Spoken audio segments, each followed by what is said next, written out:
Bien, mis queridos, les invito a buscar en sus Biblias en la carta a los Hebreos. Ahora estamos en el capítulo 6. Hoy es la segunda parte del tema advertencias y también confianza. La verdad que estamos en otro punto más. Este es el tercer pasaje que encontramos en el libro de Hebreos de advertencia. Y cuando uno no lo considera bien, pareciera que el escritor nos está llevando hacia el tema de la pérdida de la salvación. Esto ha producido que diferentes interpretaciones. Algunos le llaman este capítulo el capítulo de la apostasía. Ya les decía la semana pasada que un apóstata no es un creyente. Está dentro de las filas del Evangelio, pero no es un creyente. Juan dice, estaba con nosotros, pero ¿qué? No era de nosotros. ¿Qué significa no era de nosotros? Que no pertenecía a la familia de Dios. En Corintios capítulo 15, Pablo dice que hay algunos que creen en vano. Es decir, que llegan a un conocimiento intelectual. Recuerda que muchas personas están cerca, en la vida de Cristo, están cerca de Jesús, conocen sus enseñanzas. Tenemos el caso del propio Judas, discípulo, tesorero, pero ¿qué? No era un hombre que había nacido de nuevo. Por eso Pablo dice, algunos creen en vano. Santiago dice que los demonios también ¿qué? Creen, no hay salvación. Así que nos encontramos en un texto, comenzando el verso 1, el escritor dice, por tanto, dejando ya los rudimentos de la doctrina de Cristo, vamos adelante a la perfección, no echando otra vez el fundamento del arrepentimiento, de obras muertas, de fe en Dios, de la doctrina del bautismo, de la imposición de manos, y de la resurrección de los muertos y del juicio eterno.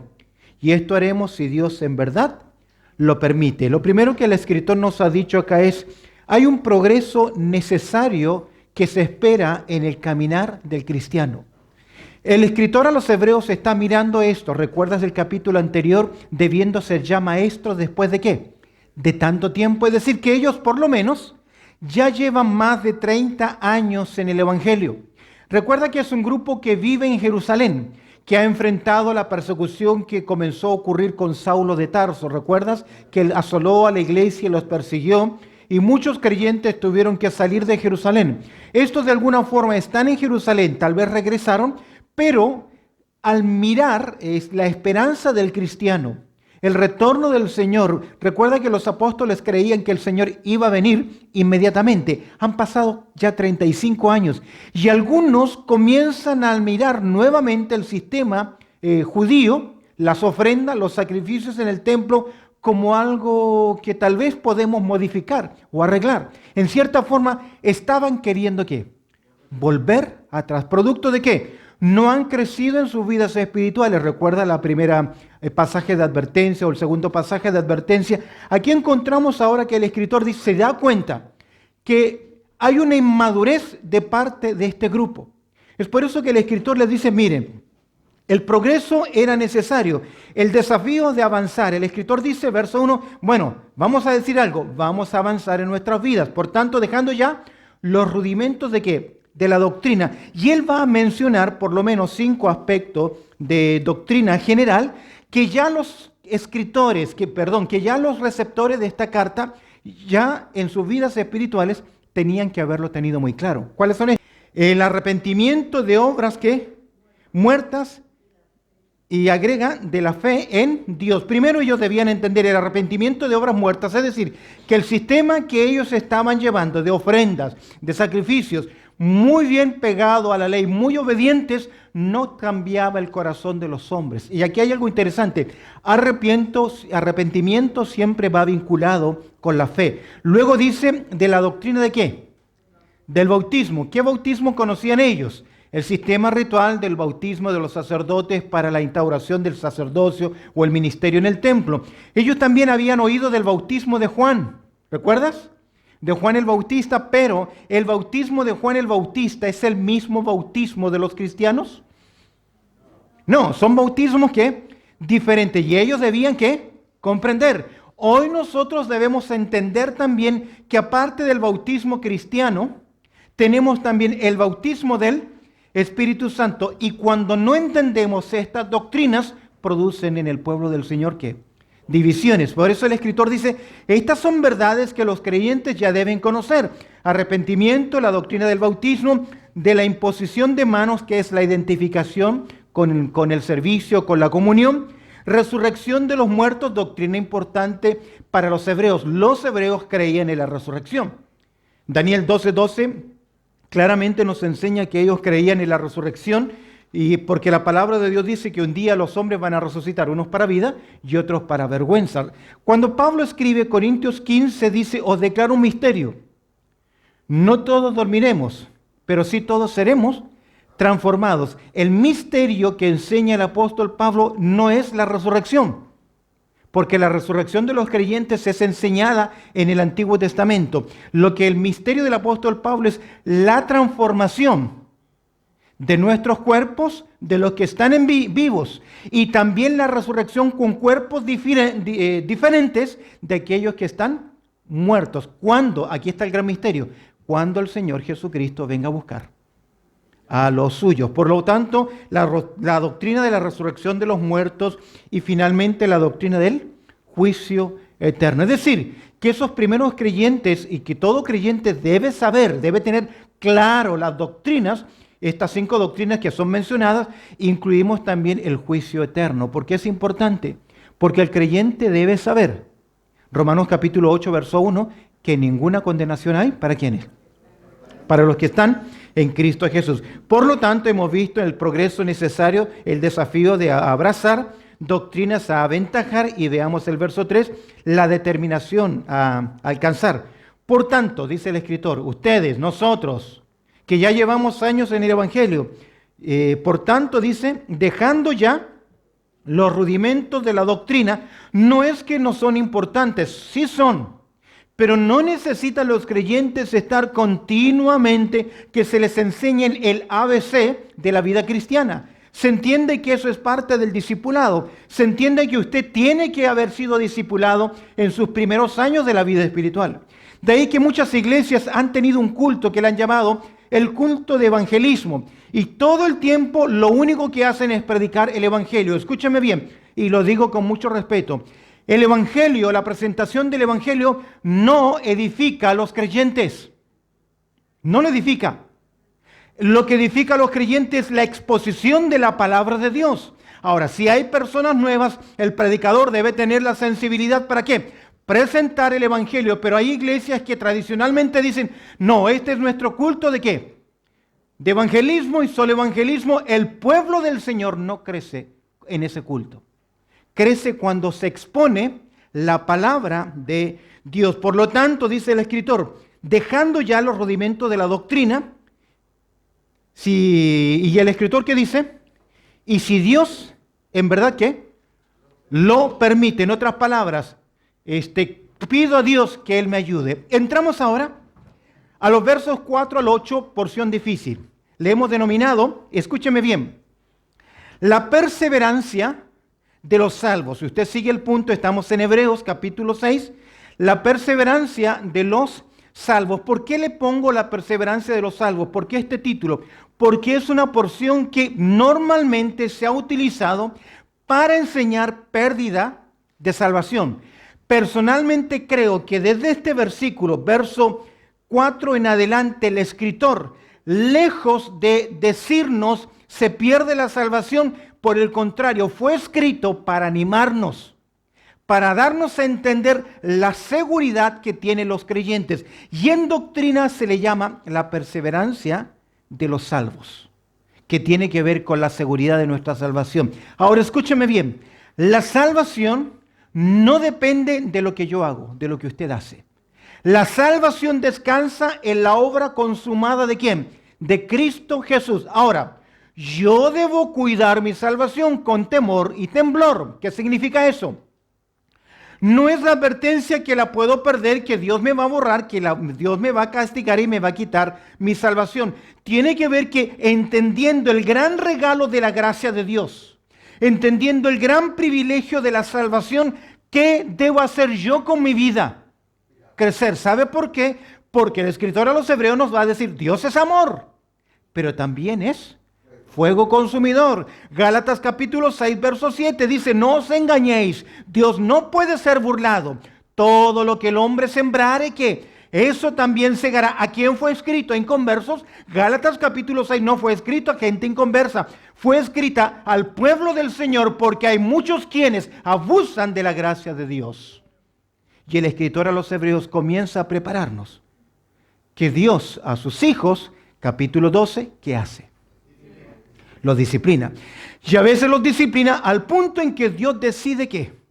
Cortarlos de la tierra. Ahora el escritor, mira lo que nos dice la perseverancia de los santos. En primer lugar, una declaración concreta. Verso 4. Porque es que imposible. Es imposible, una hora al verso 6, que los que recayeron sean otra vez ¿qué? Renovados para arrepentimiento. ¿Por qué? ¿Cuántas veces una persona debe arrepentirse para ser salva? ¿Cuántas veces? ¿Por qué una? Porque es un momento en la vida en que uno reconoce a Cristo como su Salvador personal. ¿Qué ocurre? En ese momento en que el pecador se arrepiente, reconociendo a Cristo como su Salvador personal, ¿qué ocurre? Sus pecados son ¿qué? Perdonados. ¿Qué pecados? Pasados, presentes y futuros. Al mirar capítulo 10, verso 10 de Hebreos dice que por un solo sacrificio hizo perfectos para siempre a los santificados. ¿Quiénes son los santificados? Los únicos santificados son aquellos que han recibido a Cristo como su Salvador personal porque son apartados. ¿Para quién? Para Dios. Ahora, eso no nos exime de responsabilidad y castigo por nuestro mal andar. Eso es lo que el escritor quiere decir. Es imposible que los que una vez conocieron al Señor, aunque se hayan apartado, vengan a arrepentirse para que Dios nuevamente los salve. Es imposible que aquellos que una vez recibieron al Señor y que cayeron y que han pecado, Cristo ya no puede volver a morir por ellos. ¿Por qué? ¿Cuántas veces murió Cristo? Una sola vez y para siempre. Y su obra, escúcheme bien, es perfecta. El creyente no descansa en lo que él hace. Romanos capítulo 5, verso 1 y 2. Descansa en la gracia de Dios. Nuevamente, eso no nos exime. Ahora, esta porción está dirigida a creyentes. ¿Por qué razón? ¿Cuáles son las características de estos creyentes? ¿Por qué son creyentes? Mira el verso 4. Porque es imposible los que una vez fueron ¿qué? Iluminados. Estoy en Hebreos capítulo 6, verso 4. Hebreos 6. Abre tu Biblia ahí. Los que no tienen Biblia, por favor, presten Biblias. Es imposible que los que una vez fueron iluminados. Ahora, ¿quiénes son las únicas personas en esta tierra, de acuerdo a la palabra de Dios, que son iluminados?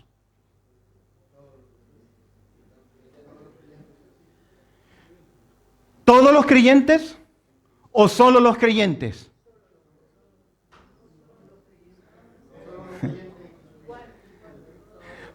Todos los creyentes y solo los creyentes. ¿Por qué?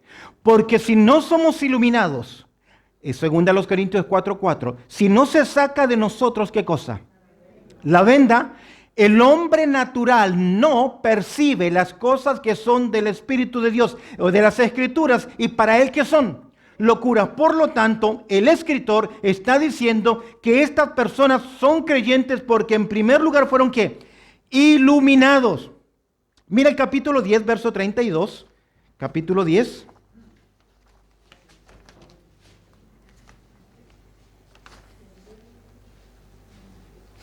Dice: pero traed a la memoria los días pasados en los cuales después de haber sido ¿qué?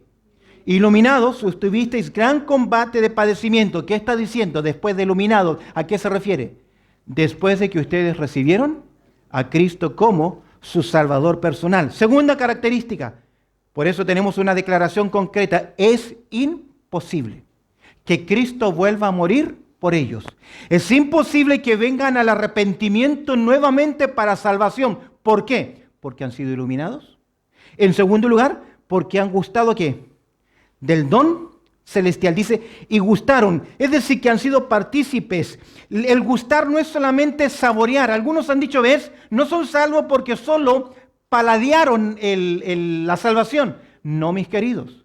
La misma palabra se utiliza para Cristo cuando Él gustó la muerte. ¿La saboreó o murió? Nuestro Señor Jesucristo murió ¿qué? ¿Murió físicamente? Amén, ¿no los escucho? ¿Murió espiritualmente? Y cuando el Padre se separa de Él, ¿qué cargó Cristo? ¿Morir físicamente? La muerte espiritual. Cuando el Padre dice, cuando le dice al Padre, ¿Padre qué? Consumado es. Y cuando Él clama, Padre, ¿no? Dios mío, ¿por qué me has desamparado? ¿Qué estaba ocurriendo ahí? Muerte espiritual. ¿Qué es la muerte espiritual? La eterna separación. Cristo la cargó ahí en la cruz para que todo aquel que cree en Él tenga vida y no perezca ¿qué? Jamás. Por lo tanto, gustar del don celestial representa ¿qué? El ser renovados. Ahora, Romanos capítulo 11, verso 29 dice que los dones del Señor son irrevocables. Es decir, que estas personas disfrutan ¿de qué? ¿Qué dice el texto? Del don celestial. El don celestial tiene que ver con el regalo de Dios de salvación. Tercero, ¿qué más? Y fueron ¿qué? Hechos partícipes del Espíritu Santo. ¿Quiénes son los que tienen la morada permanente del Espíritu Santo en sus propios cuerpos? ¿Quiénes? Solo los creyentes y solo los creyentes. Y escúcheme bien, los creyentes de esta dispensación. Desde el día de Pentecostés, el Espíritu Santo vino a morar en forma permanente ¿en quiénes? En todos los creyentes. ¿Desde qué momento viene a morar el Espíritu Santo en los creyentes? Desde el momento en que uno recibe a Cristo como su Salvador personal, ya que las Escrituras nos enseñan, Romanos 8:9, que el que no tiene el Espíritu de Cristo, ¿qué? No es de Él. Por ahí, de ahí entonces lo equívoco que es enseñarle a creyentes a que tienen que recibir el bautismo del Espíritu Santo cuando eso ocurre en el momento en que recibimos a Cristo como nuestro Salvador personal. Amén. Efesios capítulo 2, que nos enseñan, versos 12, versos 13 y 14. En Él también vosotros, habiendo oído la palabra de verdad, el evangelio de vuestra salvación, y habiendo creído en Él, fuisteis ¿qué? Sellados con el Espíritu Santo de la promesa. ¿Cuándo? En el momento que usted creyó. Pero como somos tan sensacionalistas, nos gustan tanto las emociones, algunos dicen, yo no creo porque no siento nada. La verdad que el bautismo del Espíritu Santo no es una experiencia que los creyentes deben buscar, sino que es una verdad doctrinal que nosotros debemos ¿qué? Aceptar. Yo no experimento en mi vida ninguna emoción cuando comprendo la concepción virginal de Cristo. Esa es una verdad que yo tengo que aceptarla ¿qué? Por la fe. No digo, ¡ay, qué lindo! Y cómo no experimento emociones. Son verdades doctrinales que yo las acepto. La creación del universo, el juicio a través del diluvio, no son verdades que yo experimento, pero son verdades que yo creo. Ahora, porque el que se acerca a Dios tiene que creer que le hay. Fueron hechos partícipes del Espíritu Santo y asimismo, ¿qué más? Gustaron de la buena palabra de Dios. ¿Quiénes son los que oyen la palabra de Dios? Juan capítulo 10, verso 27, ¿qué dice? Mis ovejas, ¿qué? Oye, mucha gente oye la palabra de Dios, pero no las oyen como ¿qué? Palabra de Dios. Entra y sale, pero el creyente puede disfrutar de la palabra de Dios. ¿Por qué? Porque ha recibido la palabra implantada, la semilla implantada ¿en dónde? En su propio corazón. Por lo tanto, estas personas son ¿qué? Creyentes. Y luego dice, y gustaron también de ¿qué? De los poderes del siglo venidero. Ellos anticiparon ¿qué cosa? El siglo venidero tiene que ver con el reino del Señor. Oye, ¿qué les promete Jesús a sus discípulos en Juan capítulo 14? ¿Qué es la gran esperanza que tenemos los creyentes? ¿Cuál es? ¿Dónde está nuestra ciudadanía? Mira, los santos mencionados en el capítulo 11 caminaron mirando aquella ciudad que ellos no conocían y no sabían mucho acerca de ella. Pero nosotros sabemos, Hebreos capítulo 12, que los creyentes caminamos hacia la Sión celestial, la ciudad de Dios, aquel lugar donde el Jesucristo fue a preparar un lugar para nosotros. Esa es nuestra esperanza. En el capítulo 2 dice que este reino, lo que viene, no ha sido dado a los ángeles, pero ha sido dado ¿a quién? A los hijos de Dios. Por lo tanto, es imposible decir que estos que se les está escribiendo no son ¿qué? Creyentes. Ahora, otra clara demostración acá. Verso 6. Una demostración consistente. Y recayeron. La idea es tropezar en el camino. Tal vez se está refiriendo a los hermanos creyentes que estaban queriendo volver ¿a qué? Al judaísmo. Querían modificar las creencias en el templo. Y sean otra vez ¿qué? Renovados para arrepentimiento. ¿Por qué no pueden ser renovados para arrepentimiento? Porque el arrepentimiento para salvación es una sola vez. Luego, si el creyente se aparta, ¿qué debe hacer? ¿Arrepentirse? Sí, se arrepiente. Pero no es un arrepentimiento para salvación, sino que es un arrepentimiento para reconciliación. ¿Por qué? Porque su condición como hijo de Dios no fue cortada, pero sí fue cortada la comunión con su Padre celestial. Sea otra vez renovado, ¿para qué? ¿Será que nuevamente Cristo tiene que ser crucificado para que ese creyente se vuelva a salvar? No, ¿qué es lo que tiene que hacer? El creyente en pecado debe ¿qué? Confesar. Ahora, hay pecados de rebeldía, hay pecados de ignorancia, hay pecados de soberbia. Cuando hay pecado de soberbia, cuando el creyente sabe que lo que no está haciendo está mal, algo va a ocurrir. Y mira conmigo lo que se expecta ahora. ¿Qué va a ocurrir? Si alguno cree, dice, no, yo me aparté y ahora me vuelvo a arrepentir y Dios me vuelve a salvar, eso significaría crucificar de nuevo al Hijo de Dios, y eso sería ¿qué cosa? Exponiendo a Jesucristo ¿a qué? Vituperio, a vergüenza. ¿Creemos que Cristo está muriendo todos los días por nuestros pecados? Hay religiones que practican que en el momento en que se presenta la Eucaristía, se están nuevamente ¿qué? Crucificando al Señor. Esa es una herejía. Porque hoy mi Cristo, ¿dónde está? Sentado a la diestra del Padre, esperando que finalmente todos los enemigos sean puestos ¿qué? Bajo el estrado de sus pies. Él está ahora para reinar. Amén. Una demanda constante. ¿Qué está diciendo ahora el escritor? Porque la tierra, y va a ilustrar lo que está diciendo, va a mostrar que creyentes que pecan van a recibir ¿qué? La consecuencia. Este texto no está diciendo, cuidado, que ya si pecan, no se pueden volver a arrepentir, porque ¿qué pecado sería lo que a uno lo hacen perder la salvación? ¿Cuáles serían los pecados que no le hacen a uno perder la salvación? No hay. No hay. Mientras más abunda el pecado, más grande que es la gracia. Ahora, ¿vamos a aprovecharnos de eso? Mira cómo lo ilustra ahora el escritor. Verso 7. Una demanda constante. ¿Cuál es? Y ahora comienza una ilustración. Porque la tierra, dice el texto, que bebe la lluvia que muchas veces cae sobre ella y produce hierba provechosa a aquellos por la cual es labrada, recibe ¿qué? Bendición de Dios. Ahora, se va a presentar el corazón del creyente como lo enseñó el Señor Jesús.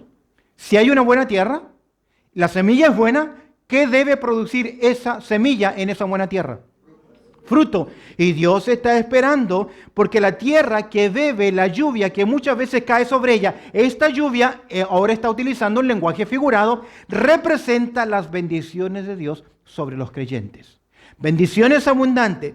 Israel tenía cronométricamente la lluvia temprana y la lluvia tardía. Y muchas veces ese concepto, lluvia temprana y lluvia tardía, se utiliza para ilustrar la bendición de Dios sobre ¿quién? Sobre los creyentes. ¿Qué pasa con ese corazón, con esa tierra buena que recibe la bendición de Dios, que recibe la palabra de Dios? ¿Qué debe hacer? ¿Qué dice el texto? Y produce ¿qué? hierba provechosa, aquella que por la cual es labrada, es decir, que produce ¿qué cosa?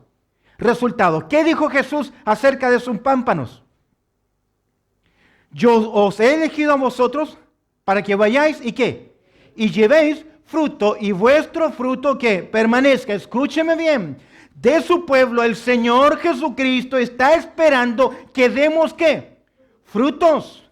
Tenemos en nosotros la obra del Espíritu Santo. ¿Para qué?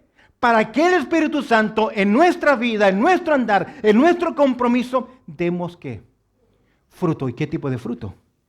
Que honren al Señor. Ahora, mis queridos, un mal árbol nunca puede dar buenos frutos, pero creyentes sí deben dar ¿qué? Buenos frutos, porque ha sido implantada en su corazón ¿qué cosa?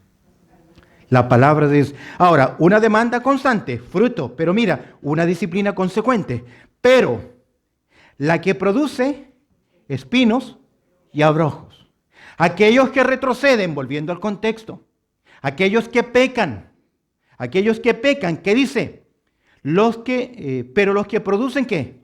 Espinos y abrojos. ¿Qué pasa con ellos? Son que es reprobado, está próximo a ser maldecida y su fin es ser quemado. Oye, son palabras fuertes, pero concuerdan con lo que dijo nuestro Señor Jesucristo. Juan capítulo 15, verso 2. Todo pámpano que en mí no lleva fruto, ¿qué dice el Señor? Lo quitaré, y todo aquel que lleva fruto lo limpiaré, para que lleve ¿qué? Más frutos. Aquí está produciendo ese corazón, ¿qué cosa? ¿Qué dice el texto? Espinos y abrojos. ¿Dónde apareció por primera vez esa palabra? Espinos y abrojos. En Génesis, cuando se maldijo la tierra. Es decir, consecuencias del pecado. Es decir, si este creyente, en vez de dar frutos para Dios, comienza a obrar en la carne y su proceder y su forma de actuar es maligna, es pecaminosa, él está a punto de ser ¿qué? Reprobado, eliminado. ¿Eliminado de qué?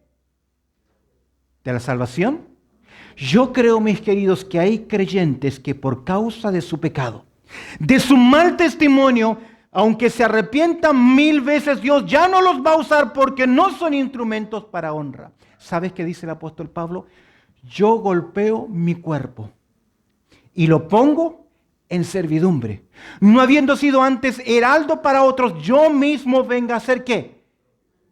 Eliminado. Adóquimos, puesto a un lado en la carrera. Pablo no está pensando en la salvación. Pablo está pensando en la carrera del servicio de la vida cristiana. La vida cristiana hay que andar. Pablo dice que debemos andar. Pero en el ministerio debemos correr, esforzarnos y no detenernos hasta llegar ¿dónde? Al final. Pablo corría su carrera porque él cumplía, vivía para hacer la voluntad del Padre. Reprobada, está próxima a ser ¿qué? Maldecida, y su fin es el ser quemada. Juan capítulo 15, verso 6, dijo Jesús así: el que en mí no permanece será echado afuera como pámpano y se secará, y lo recogen y lo echan en el fuego. ¿Y qué más? Y arde. En otras palabras, disciplina de parte del Señor. No tengo el tiempo, para contar la historia de un amigo que anduvo en mi país desordenadamente, creyente, conocía la palabra de Dios tremendo. Y ya después de tantas conversaciones y de querer volver, llegó por fin un domingo a la iglesia y dijo: hermanos, yo he pecado y le pido a Dios perdón. Y yo quiero que Dios me use y me utilice para su gloria. Día siguiente, día lunes, hay un accidente. 4 personas van en ese carro. Es golpeado desde un costado. De las 4 personas, el único que murió casi instantáneamente fue él. El resto salvaron casi ileso. Pero él no alcanzó a llegar a emergencia con vida. ¿Por qué?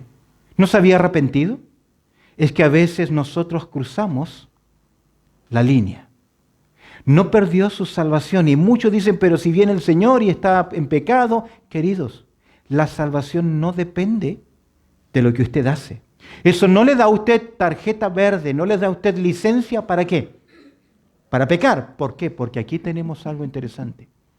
La disciplina de parte ¿de quién? Del Señor. Y lo vamos a ver en el capítulo 10. Esto concuerda con la enseñanza del apóstol Pablo en Corintios capítulo 5. El tal sea entregado a Satanás para la destrucción de la carne. Esto concuerda con 1 Corintios capítulo 11, verso 30 y 31. Hay algunos entre vosotros débiles, algunos enfermos y otros ¿qué? Duermen. Disciplina es Dios amándonos tanto que decide ¿qué? Cuando uno tiene a alguien que no le cae muy bien, la disciplina consiste en alejarse de esa persona. Pero Dios ¿qué hace? Porque es imposible que Cristo pueda volver a morir por ellos, porque Cristo murió ¿qué? Una vez y para siempre. Disciplina divina. Ahora, del verso 9 al verso 12, el escritor va a presentar una prueba. ¿Cuál es la prueba de esta seguridad? Y me encanta el estilo del escritor, porque cada vez que nos advierte, la exhortación es dura, es fuerte, den fruto, si no van a recibir el juicio de parte de Dios. Luego de exhortarnos duramente, el escritor ahora nos anima. De ahí tenemos un principio importante cada vez que enseñamos la palabra de Dios. No va a bendecir más la palabra porque somos más duros o castigamos más. No, en ninguna manera. En las escrituras nos enseñan a mantener ¿qué cosa? Un equilibrio, porque ahora el escritor va a hablar acerca de seguridad en el creyente.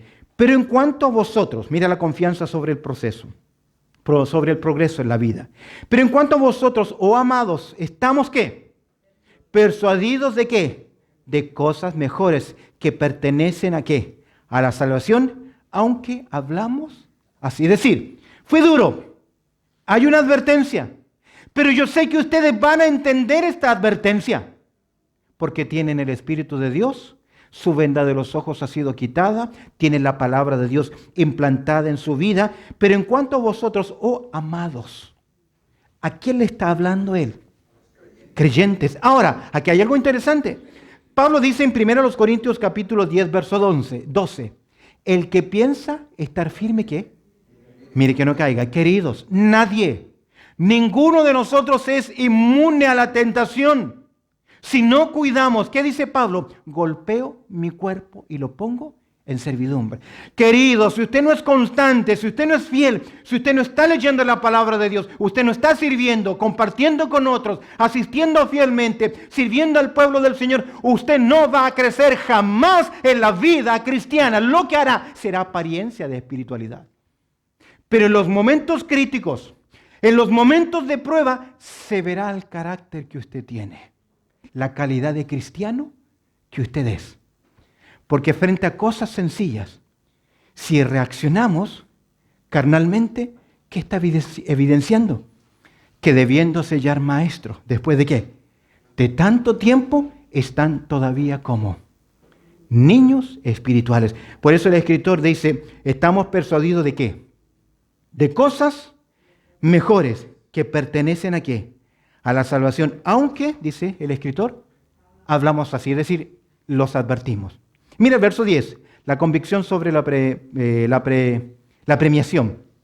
Verso 10, porque Dios no es que injusto para olvidar vuestra obra y el trabajo de amor que habéis mostrado hacia su nombre, habiendo servido a los santos y qué más, sirviéndoles aún. Porque Dios no es injusto para olvidar vuestra obra de amor. Es decir, aquí hay una convicción sobre la premiación. El escritor sabe que Dios, ¿qué hace? Devuelve a sus hijos cada cosa que hacemos por amor. ¿Y sabes cómo devuelve el Señor? Con medida buena. Remecida, apretadita, remecida y ¿qué más? Que sobreabunda. Me encanta ilustrarlo así. Usted compra un paquete de estas chipi, de estas papas, grande la bolsa. ¿Cuánto pesa? ¿Ah? ¿Qué está comprando? En el fondo estamos comprando aire, porque el contenido de esa chipi, de esas papitas, ¿qué? Es poquísimo. Pero cuando damos, aunque sea un vaso de agua, con amor, hacia el pueblo de Dios, ¿qué hace Dios? Mira lo que dice, porque Dios no es injusto. Es decir, Él nunca lo va a ¿qué? A olvidar. ¿Sabes que Él ha olvidado mis pecados pasados? Pero no olvida ¿qué? Lo que por amor yo hago hacia el pueblo del Señor. Y esto tiene que ver con la fe práctica. Santiago dice, muéstrame tu fe por medio de ¿qué? De tus obras. ¿Y cuál es la religión pura y verdadera? ¿Cuál es? Servicio, suplir necesidades y el trabajo de amor que habéis mostrado hacia su nombre. No nos equivoquemos. Usted puede expresar en devoción amor a Dios en la adoración, pero el verdadero amor a Dios se evidencia amando ¿a quién? Nunca la vida cristiana es solamente una relación vertical, yo y Dios, jamás. Siempre es horizontal. ¿Cómo puedes decir tú que amas a Dios? ¿A quién? No ves. Y al hermano que ves, ni siquiera lo puedes ¿qué? Mirar. Ni siquiera eres capaz de mirarlo a los ojos para saludarlo. ¿De qué me hablas? ¿Eso no es amor? No importa que usted se emocione adorando al Señor, eso no es ¿qué? Amor. ¿Por qué? Y el trabajo de amor que habéis mostrado ¿a quién? Hacia su nombre. ¿Cómo lo mostraron? Habiendo servido ¿a quién? ¿Quiénes son los santos? ¿Los que murieron? Los del presente. Aquellos hermanitos que a veces son difíciles de aguantar. A ellos usted debe ¿qué? Y con mayor razón, si el Señor nos dijo que a los enemigos, ¿qué debemos hacer con ellos? Amarlos. Y a los que nos maldicen, ¿qué debemos hacer? Orar por ellos. ¿Cuánto más aquellos que están ahí a nuestro lado, que son qué cosa? Pueblo del Señor. Marcos Vidal dice, no son muchos, pero Dios los puso ahí. Algunos difíciles, otros se dejan querer, otros no se dejan querer, algunos son tremendamente complicados, unos hablan mucho, otros hablan poco, otros hablan grandes verdades, otros siempre están diciendo que macanadas, como dicen los argentinos, pero ahí Dios los puso ¿para qué? ¿Para qué? Sirviendo los santos y ¿qué? Sirviéndoles aún. Y el principio es que ese trabajo Dios nunca lo va ¿a qué? A olvidar. ¿Amén? Entonces, ¿para quién trabaja? Para el Señor. Y lo hacemos sirviendo ¿a quién? A los hermanos. El amor a los hermanos es la evidencia que usted ha nacido de nuevo. Si no ama, sencillo, no ha nacido de nuevo. El amor a los hermanos es la evidencia de una fe auténtica. El amor a los hermanos y el servicio es fruto ¿de qué? Del Espíritu Santo. Por lo tanto, debe manifestarse en nosotros. Comienzo a correr, el tiempo se nos acaba. Mira la comprensión sobre el proceder que debe tener, que presenta el escritor. Pero, ¿qué dice? Deseamos que cada uno de vosotros muestre que la misma solicitud. ¿Hasta dónde? ¿Ah? No nos cansemos, pues, de hacer el bien, porque a su tiempo segaremos si no desmayamos, pero a veces nos cuesta. ¿Sabes por qué? Porque hay una ley que está en nosotros, que es el agradecimiento, la retribución. En cierta forma necesitamos del estímulo, que alguien nos diga qué. Queridos, usted lo puede ver en sus hijos. Cuando sus hijos le dan algo, actúan, hacen algo que es correcto, no vienen a pedirle, ¿le gustó papá? Pero yo veo en ellos. Yo veo en ellos cuando llegan y me cuentan una nota que les fue en el colegio, la universidad, donde sea. Ellos están esperando que nosotros le digamos, hijo, ¿qué? Estoy orgulloso de ti. No amamos a nuestros hijos por lo que hacen. Amamos a nuestros hijos por lo que ellos son. Nunca lo olvides. Porque siempre tendremos hijos que hacen bien, hijos que hacen mal. Dios plantó en esta tierra a sus hijos, a Adán y Eva. ¿Y cómo le fue? ¿Cómo le fue? Mal. Vino a su propio pueblo el Señor Jesucristo y su pueblo, siendo sus paisanos, sus compatriotas, ¿qué hicieron con él? A los suyos vino, los suyos ¿qué? No lo recibieron. ¿Pero eso significó que dejó de amar? En ninguna manera. Por lo tanto, pero deseamos que cada uno de vosotros, mira el compromiso sobre el proceder, hasta el fin, para plena certeza de qué? de la esperanza. Verso 12, a fin de que no os hagáis perezosos, sino imitadores de aquellos que por la fe y la paciencia, ¿qué hacen? Heredan las promesas. La paciencia tiene que ver con aguantar presión y dificultad. El escritor está diciendo, sigan el ejemplo de otros, que hasta el final siguieron dando. Viene a mi mente la experiencia del apóstol Pablo en la iglesia de Corinto. Pablo le dice, aunque la presencia corporal sea débil. ¿Usted sabe que Pablo hizo un viaje a Corinto y lo echaron? ¿Lo rechazaron? ¿No aceptaron su ministerio? Le dijeron que era un vividor, que era un aprovechador, que realmente no era un apóstol. Pablo tiene que escribirle una carta y dice que la carta es dura. Y la escribe de su corazón y agrega, aunque amándoos más, sea amado menos.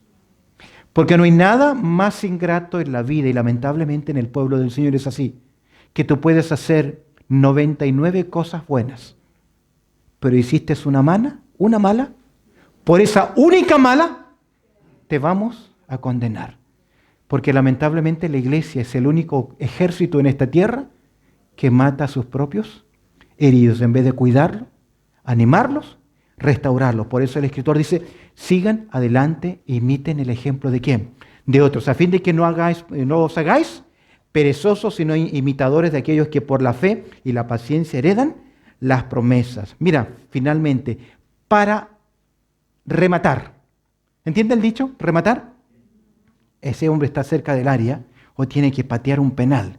Y ese penal lo tiene que, como la Copa América, Silva tenía que rematar ese penal. Sí o sí tenía que hacerlo. Porque al hacer ese penal iban a ganar ¿qué? La Copa. A definición a penales a los argentinos. Sí o sí tenía que patearlo. Esa es la idea. Si lo vas a hacer, ¿qué? Hágalo bien. Y ahora el escritor dice, para hablarlo, porque este capítulo 6 no es un pasaje de advertencia, hey, vas a perder la salvación, sino que por el contrario, es un pasaje de seguridad de salvación. Y ahora nos va a presentar un personaje que los hebreos conocen para mostrar la certeza, la seguridad de lo que Dios da a sus hijos. Mira conmigo el verso 13. Porque cuando Dios hizo la promesa ¿a quién? A Abraham, no pudiendo jurar por otro mayor, juró por sí mismo. Queridos, ya Dios le había dado ¿qué cosa? A Abraham una promesa. Y esa promesa es segura. ¿Sabes por qué? Porque Dios no está obligado a prometer nada. Dios no está obligado, no es coaccionado por nadie para que haga una promesa al hombre. Entonces, cuando Dios hace una promesa, seguro que la cumple. ¿Por qué? Porque Él es fiel. ¿Qué significa fiel? Que cumple sus promesas. Aunque nosotros muchas veces somos ¿qué? Infieles. Ahora, Dios, y el escritor va a ilustrar ahora a Abraham para darnos esa seguridad. Cuando Dios trató con Abraham, lo hizo en base a una promesa. Y aparte de esa promesa, en segundo lugar, ¿qué hizo por él?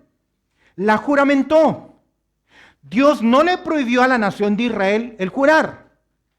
Dios les enseñó que si vas a jurar, a comprometer tu palabra, tienes que hacerlo siempre por alguien que es superior a ti. Y ellos lo hicieron en base al nombre de ¿quién? De Dios. Pero Dios tiene una autoridad sobre él. Mira lo que dice ahora. Y diciendo, cierto, te bendeciré con abundancia y te multiplicaré ¿qué? Grandemente. Se fue la promesa. Y habiendo esperado con paciencia, Abraham ¿qué? Alcanzó la promesa. Porque los hombres, mira el verso 16, ciertamente juran por uno mayor que ellos. Y para ellos el fin de toda controversia es el juramento. ¿Para qué? ¿Por qué juraban los hombres? Para confirmar que el tratado, que el pacto, lo que estaba haciendo era cierto. Pero no puede jurar por sí mismo. Tiene que jurar siempre ¿por quién? Por alguien que es superior. Por lo cual, queriendo Dios, mira qué interesante, mostrar que no solamente quería mostrar algo, sino que más abundantemente a los herederos de la promesa, la inmutabilidad de ¿qué? De su consejo, interpuso ¿qué? ¿Era necesario que Dios jurara? No, porque si Dios ya le había hecho ¿qué? Ahora, quiero que entiendas que tienes que unir todo esto en que Dios ha prometido a sus hijos que el que cree tiene vida eterna, que el que cree no vendrá a condenación, sino que el que cree ha pasado ¿qué? De muerte a vida. El escritor lo presenta para demostrarnos la seguridad de ¿qué? De nuestra salvación. ¿Notas el contexto? ¿Notas hacia dónde va? Ahora, Dios, si hizo ese juramento con Abraham, si hizo esa promesa con Abraham, con su descendencia, no solamente hizo la promesa, sino que en segundo lugar, por lo cual, verso 17, queriendo Dios mostrar más abundantemente a los herederos de la promesa la inmutabilidad de ¿qué? De su consejo. ¿Qué es la inmutabilidad de su consejo? Que no va a cambiar de ¿qué? De opinión. Interpuso, es decir, presentó ¿qué? Ya tenía la promesa y ahora hace un juramento sobre esa.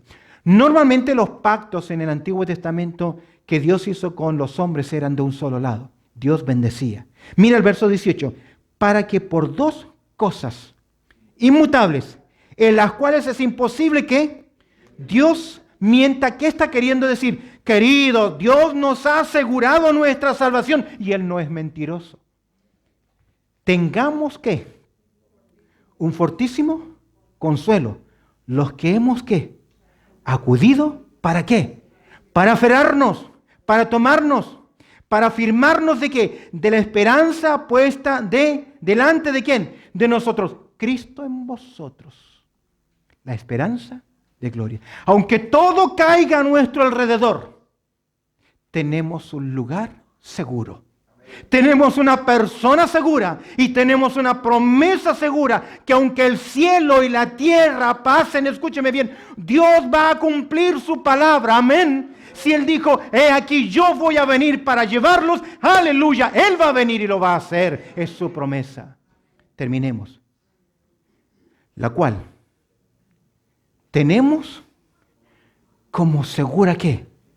Y firme ¿qué? Ancla del alma. ¿Para qué sirve un ancla? Para que por el oleaje, por el devenir de las olas, del viento, esa embarcación que no se mueva. Ahora, de vez en cuando, una ancla puede que. Yo recuerdo que estábamos en un bote y tiramos algo para asegurarnos. Y nos dedicamos, no sé, a conversar, a orar, a comer. Nos dormimos y cuando despertamos, no estábamos en el lugar que habíamos puesto, ¿qué? Nuestra seguridad. El lugar comenzamos a mirar y estábamos bien lejos de todo lo visible. ¿Se nos movió qué? Pero esa ancla descansa, mira, que penetra hasta dentro. ¿De qué velo? Esa ancla que está en mi alma está puesta en el santuario. ¿Quién está en el santuario? ¿Quién se sentó a la diestra del Padre? ¿Quién es nuestro gran sumo sacerdote? ¿Quién nos ha hecho la promesa? En ese lugar está encallado, está fija nuestra ancla. De ahí no nos vamos a mover. Porque ¿quién nos podrá separar del amor de Cristo? La cual tenemos como segura y firme ancla del alma y que penetra hasta dentro del velo, donde Jesús entró por nosotros. ¿Cómo qué? Precursor, nos abrió el camino. Nos va liderando hacia adelante, queridos. Jesús dijo, yo soy el camino, la verdad y la vida. Amén. El escritor a los hebreos nos dice que podemos entrar al lugar santísimo, ¿por dónde? Por el camino nuevo y vivo que Él, Cristo, nos abrió, porque Él es nuestro propio velo. ¿Qué era el velo? En el tiempo de Cristo, una cortina de más de 1 pulgada de grosor, de cuero y telas, que era imposible que el hombre pudiese ¿qué? Penetrar solamente una vez al año. Pero ¿sabe qué me está diciendo? Que yo tengo acceso a ese lugar. Y mi ancla está puesta en ese lugar donde Jesús entró por nosotros como precursor, hecho sumo sacerdote para siempre. ¿Y qué agrega? Según el orden de Melquisedec. ¿Cuál es ese orden? ¿Cuál es esa seguridad? Próxima clase lo vamos a ver. Oramos al Señor. Bendito Padre Celestial, qué preciosas promesas nos has dado en tu palabra. Tener esta seguridad tan grande. Eso no nos exime de disciplina, de castigo, pero por dos cosas que son inmutables. Tu promesa y tu propio juramento por ti mismo nos aseguras entrada y una esperanza, nuestra salvación. Te doy gracias porque ella no descansa en lo que nosotros hacemos. Pero también, Señor, ayúdanos a ver que tú esperas de tu tierra, de tu pueblo, de nuestros corazones, de nuestras vidas, fruto. Porque si no, somos cortados. Viene de parte tuya la disciplina. Ayúdanos a tener entendimiento y que tu Espíritu Santo aplique estas verdades a nuestros corazones, pues oramos agradeciéndote todo a través del precioso nombre de Cristo Jesús. Amén y amén.